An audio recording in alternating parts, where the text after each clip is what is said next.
இதை விட நச்சுன்னு யாராலையும் சொல்ல முடியாது, அப்படி ஒரு அற்புதமான ரகசியம் இது அப்படின்னு சொல்றதுக்கான ரகசியம் ஏதாவது இருக்குதா அப்படின்னு கேட்டா, சில விஷயங்களை சித்தர்கள் அளவுக்கு நெத்தியடியா பேசுற தகுதி உலகத்துல யாருக்குமே இல்லைன்னு கூட சொல்லலாம். அவ்வளோ அழகா சொல்லியிருப்பாங்க. சொல்ல வேண்டிய ரகசியத்தை தயவு தாட்சியமே இல்லாம அப்படி ஒரு அற்புதமான இந்த மக்களுக்கு தேவையான ஒரு ரகசியத்தை இன்னைக்கு பகிர்ந்துக்க போறோம்.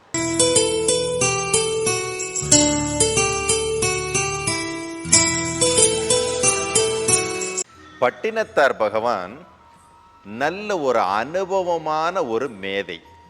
அவர் ஒரு இடத்துல நமக்கு, அதுவும் குறிப்பா இன்றைய காலகட்டத்தில் எல்லாருக்குமான ஒரு ரகசியமாக ஒன்றை பதிவு பண்றார்.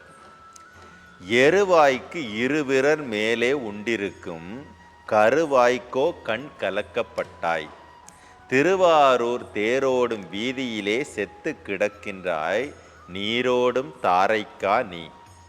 அட பாவிகளா, எப்பேற்பட்ட ஒன்றை நீங்க தெரிஞ்சிக்காம விட்டுட்டீங்களே. எருவாய்க்கு இருவிரல் மேலே உண்டு இருக்கும். அந்த எருவாய்ன்னு சொல்லக்கூடிய மலவாய் இருக்கு இல்லையா, அதுக்கு ஒரு 2 விரல் கடை மேலே அவ்வளோதாண்டா இருக்குது, ஒரு முக்கியமான இடம். அந்த இடத்த என்ன சொல்றாரு, கருவாய்க்கோ, அதாவது கரு உண்டாகிறதுக்கான அந்த மூல காரணமாக இருக்கக்கூடிய அந்த வாசல். அந்த வாசல் என்ன சொல்றாரு, கண் கலக்கப்பட்டாய். ஒரு மலக்குடலுக்கு பக்கத்தில் ஒரு 2 விரல் தள்ளி தாண்டா ஒன்று இருக்குது. அது என்ன அப்படின்னு கேட்டிங்கன்னா, கரு உருவாக்கத்துக்கு அதுதான் வாசலே. அதுதான் அதை அக்செப்ட் பண்ணால் மட்டும்தான் கரு உருவாக்கம் நடக்கும். அந்த ஒரு வாசல் இருக்குது. உன் கவனம் பூரா அது மேலே தான் இருக்குது, உன் கண்ணு பூரா அங்கே தான் இருக்குங்கிறாரு. மனிதனுக்கு அந்த பெண்ணாசை இருந்துக்கிட்டே இருக்கு, அந்த பெண்ணினுடைய அந்த அந்தரங்கத்தின் மேலே அவனுக்கு ஆசை இருந்துக்கிட்டே இருக்குன்னு சொல்லிட்டு, திருவாரூர் தேரோடும் வீதியிலே செத்து கிடக்கின்றாய். திரு ஆரூர் அப்படின்னா, திரு ஆரூர்னா இருக்கிற 6 ஊர், மூலாதாரத்திலேருந்து ஆக்கினை வரைக்கும் இந்த இடத்த 6 ஆதாரங்கள் இருக்குல்லையே, அதை திரு ஆரூர். அந்த திரு ஆரூர் மூலாதாரம், சுவாதிஷ்டானம், மணிபூரகம், அநாகதம், விசுத்தி, ஆக்கினைன்னு சொல்லக்கூடிய 6 ஊரையும் மதிப்புமிக்க மரியாதைக்குரிய போற்றுதலுக்குரிய ஊராக திரு ஆரூர்.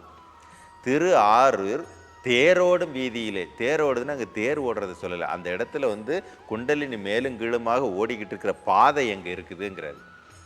நீங்கள் எந்த ஒன்றை போகப் பொருளாகவும் எப்பொழுதும் அதன் மீது கவனம் கொண்ட ஒரு பொருளாகவும் நினைக்கிறீங்களோ, அதுதான் அந்த குண்டலினி ஓடக்கூடிய பாதையினுடைய தொடக்கமாக இருக்குது.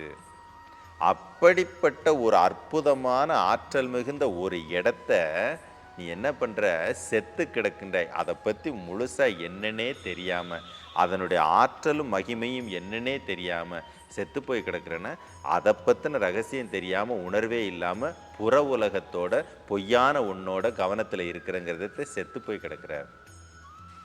எதுக்கு செத்து போய் கிடக்கிற, நீரோடும் தாரை, தாரைன்னா வழி, நீரோடும் தாரை, அந்த நீர் போகிற அந்த ஒரு வழிக்காக இப்படி கேவலமாக இருக்கிறியே. அந்த வழி உனக்கு அதுக்குத்தான் இந்த இறைவன் அடையாளப்படுத்தியிருக்கானான்னு கேட்டால், அது சொல்லக்கூடிய, அது இந்த மனித குலத்திற்கு உணர்த்தக்கூடிய தத்துவம் என்ன? இல்லறத்தில் இருப்பவனுக்கு அந்த பாதை எதை உணர்த்துகிறது, துறவரத்தில் இருப்பவனுக்கு அந்த பாதை எதை உணர்த்துகிறதுங்கிற அந்த தத்துவத்தை நீ இதுவரைக்கும் புரிஞ்சிக்காம மடஜென்மமாகவே இருந்து உன் மரணத்தை சந்திக்கிறியே. அதில் இணையும் பொழுதெல்லாம் அந்த இணைதலில் உண்டாகக்கூடிய தத்துவம் எனக்கு என்ன உணர்த்துகிறது, அந்த பாதை எங்கு செல்கிறதுங்கிற தத்துவம் எனக்கு என்ன சொல்லி தந்துச்சு, என்னைக்காவது யோசிச்சிருப்பியா? அது சாதாரணமான ஒரு இடமே இல்லை. கருவை, கருன்னா தனஞ்சயன், தனஞ்சயனை உருவாக்குவதற்குன்னா மேலேருந்து ரிசீவ் பண்ணுறதுக்கான வாசல், தொடக்கம், அதுதான் அந்த இடம்தான். அந்த இடத்தினுடைய தன்மையை நீ அப்படி என்னைக்கு பார்க்க பழகிறியோ, அன்னைக்கு இந்த பிரபஞ்சம் சார்ந்த அதி அற்புதமான ரகசியங்கள் உனக்கு புரிய வரும். மரணத்தையும் பிறப்பையும் ஜெயிக்கிறதுக்கான சூத்திரம் உனக்கு தெரிய வரும். அதை தெரியாமலே ஜடம் மாதிரியே உன் வாழ்க்கையை கடத்திக்கிட்டு இருக்கிறியேன்னு சொல்கிறார்.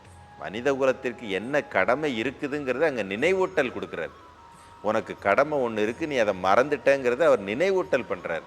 உனக்கு கடமைங்கிறது பெண்ணாசை போல் பித்து பிடிச்சு அப்படியே தெரிஞ்சுன்னா மறுபடியும் பிறப்பை இயற்கை கொடுத்துக்கிட்டே இருக்கும். ஒவ்வொரு பிறப்பிலையும் நீ ஏதோ பணம் தான், பெண்ணாசை தான் நமக்கு நிரந்தரம்னு நினச்சி அனுபவிச்சுக்கிட்டே இருப்ப. பிறவிகள் நடந்துக்கிட்டே இருக்குண்டா. உன் பிறவிக்கு முற்றுப்புள்ளி நீ வைக்க முடியாது. ஆனால் அது ஏன் அப்படி நடக்குதுங்கிற ரகசியத்தை தெரிஞ்சுக்கிட்டீங்கன்னா பிறவிக்கும் இறப்புக்கும் முற்றுப்புள்ளியை வச்சிட முடியும். எப்படி தெரிஞ்சிக்க முடியும் அப்படின்னு கேட்டால், அதன் மேல் நல்ல அனுபவம் கொண்ட அந்த குருவினால் அது சாத்தியப்படும் அப்படிங்கிறதே அங்கே நான் மேற்கோள் காட்டுறார். குருவே சரணம்.